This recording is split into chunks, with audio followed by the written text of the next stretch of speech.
Welcome back to our GTA Build series. This is part 4. Please make sure you watch parts 1, 2, and 3 for more details on how we got to this point. In part 1 we covered how we decided to switch gears and start over from an 86 TA to this 87 GTA.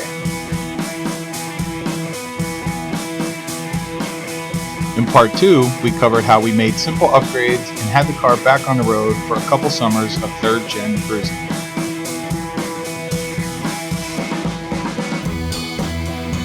Part 3 covered the deconstruction and beginning of the overhauling phase of the car. We showed you the paint and body job to wrap up the video.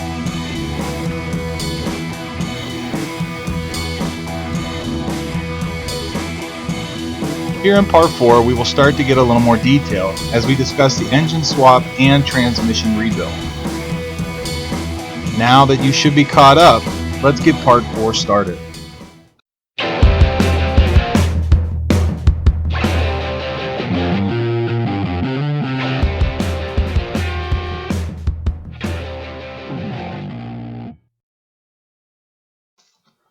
I knew I wanted this GTA to stay fuel injected, that much I knew for sure.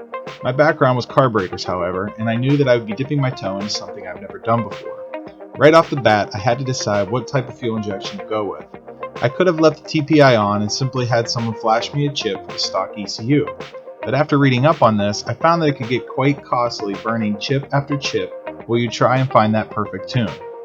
Also, any future modifications to the engine would require more money and more chip burning. I knew I wanted to go a different route than this.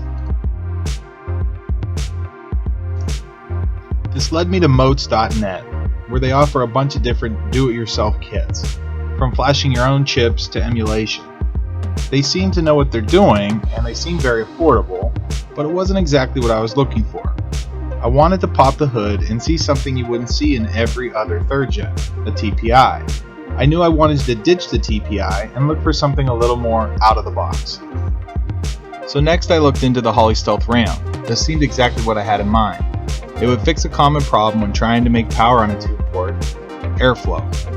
It looked mean and would bolt right up to the ZZ4. It is a bit on the expensive side, but it was exactly what I was looking for when you pop the hood at a local cruise-in.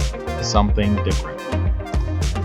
Next I had to decide if moats.net or custom chip burning was the route I wanted to go. This is around the time I learned about the Holley Commander 950. It's an ECU developed back in the day specifically for Holley's Stealth Ram intake, and they even had a universal wiring harness for the TPI specifically. When I checked Holley's website, I found that they even had a bass tune for a ZZ4 with a Holley Stealth Ram. For someone just starting to learn EFI, this is what I thought would get me started in the right direction. I was able to find one still new in the box off of 3rdgen.org's forums, and was excited to wire it up over the winter. After researching and debating and finally settling on the Holley Commander 950, we decided to send the T56 out for a rebuild.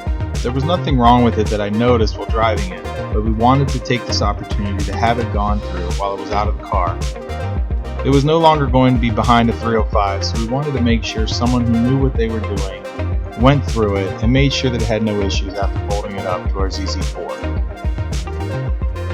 Be sure to join us in the next video where we discuss issues with the Holley Commander and starting over with our new AEM system. Be sure to like and subscribe if you are enjoying these videos. Thank you for your support.